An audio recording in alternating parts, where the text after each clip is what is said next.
માતાજી મિત્રો, પ્રીતિ કિચનમાં તમારું સ્વાગત છે। આજે બનાવવાનું છે રવાનો શીરો। તેના માટે ઘી, રવો અને ડ્રાયફ્રૂટ, એક એલચી। અમારા ઘરમાં એલચી ઓછી ખવાય છે। આ બે મોટા પાવડા મેં ઘી લઈ લીધેલું છે। તેમાં સૌપ્રથમ રવાને એડ કરી લેવાનું છે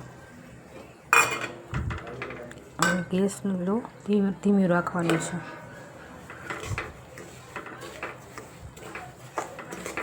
ધીમા હાથે હલાવતું જવાનું। एकदम बरोबर शेकाई जाए એટલે તેમાં ઘી ઉપર આવી જાય છે, છૂટું પડી જાય છે। અને એક બાજુ આપણે પાણી ગરમ કરવા મૂકી દેવાનું છે। તમે દૂધ પરથી નાખી શકો છો, પણ અમે પાણી નાખીએ છીએ।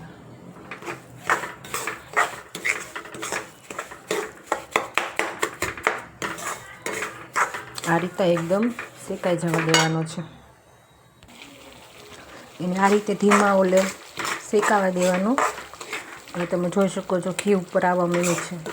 આવી રીતના શેકાઈ જાય એટલે થોડુંક ડ્રાયફ્રૂટ એડ કરી દેવાનું અને થોડું રહેવા દેવાનું ઉપરથી એડ કરવા માટે।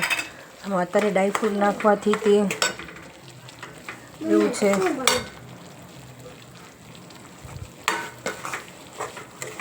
આવી રીતના હલાવી દેવાનું। ડ્રાયફ્રૂટ હારે શેકવાના કારણે જ છે કે એકદમ સરસ થઈ જાય છે, ખાવામાં પણ સારા લાગે છે। ધીમા ગેસે આવી રીતના એકદમ શેકાઈ જાય ત્યાં સુધી હલાવવા દેવાનું। તમે જુઓ આપણો રવો એકદમ સરસ શેકાઈ ગયો છે અને એકદમ કણીદાર થઈ ગયો છે અને ઘી પણ છૂટું પડવા માંડ્યું છે।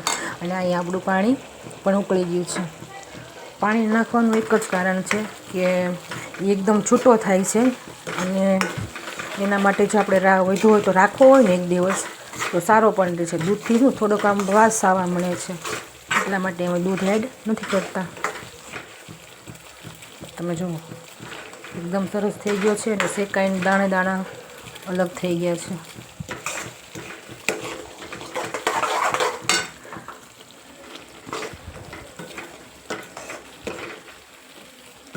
હવે આમાં જે આપણે એલચી રાખી હતી એ નાખી દેવાની। અમે એક જ નાખીએ છીએ, એ પણ પેક, કેમ કે અમારા ઘરમાં કોઈને એલચી પસંદ નથી।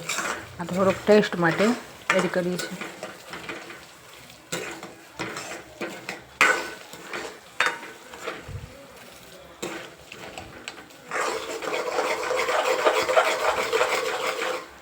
હવે આપણું ઘી એકદમ સરસ અલગ થઈ ગયું છે। થોડુંક ફાસ્ટ ગેસ રાખીને તેને 5 મિનિટ આવી રીતના હલાવી લઈએ, જેથી એકદમ સરસ થઈ જાય।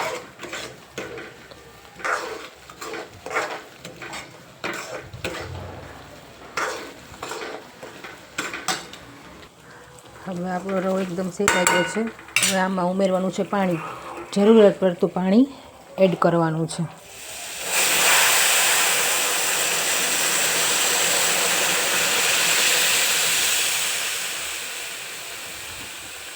કેમ કે હજી આપણે આમાં ખાંડ ઉમેરશું એટલે પાણીનું પ્રમાણ થોડુંક ઓછું રાખવાનું છે। આ રીતે થઈ જાય પછી એમાં ખાંડ ઉમેરવાની છે। આ ખાંડ મેં 4 થી 5 ચમચી લીધેલી છે। તમે તમારા હિસાબે ગળવું કઈ રીતના ખાય છે એ પ્રમાણે લઈ શકો છો। અમારા ઘરમાં થોડું ગળ પણ વધારે ખાય છે તો હું વધારે એડ કરું છું। તમે તમારા હિસાબે કરી શકો છો।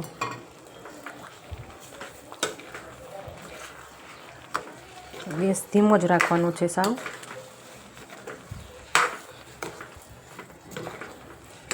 મારી પાસે ઝીણી સૂજી રવાનો લોટ હતો। તમારી પાસે જો કરકરું છે મોટી સાઈઝનો હોય તો એ જ લેવો, એનાથી શીરો એકદમ સરસ બને છે। હવે આને 5-10 મિનિટ છે ને એકદમ આવી રીતના હલાવતું રહેવાનું, થોડું ગેસ ફાસ્ટ કરીને, જેથી એમાં જે પાણીનો ભાગ હોય ને એ સરસ આને શોષી લેશે।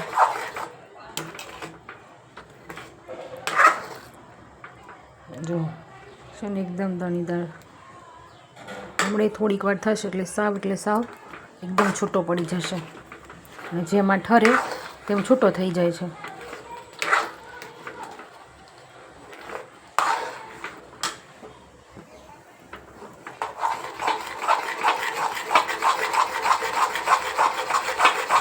અને ઘીનું પ્રમાણ આપણે વધારે રાખ્યું છે ને એટલે ચીકણો પણ નહીં થાય.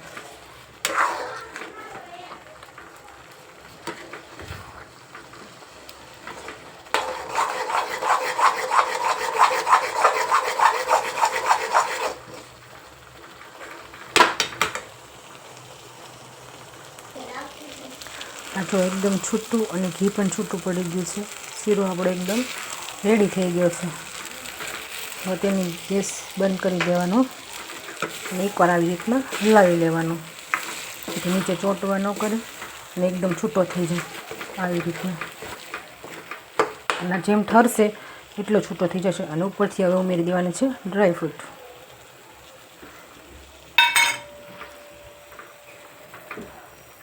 આ તૈયાર છે આપણે રવાનો શીરો.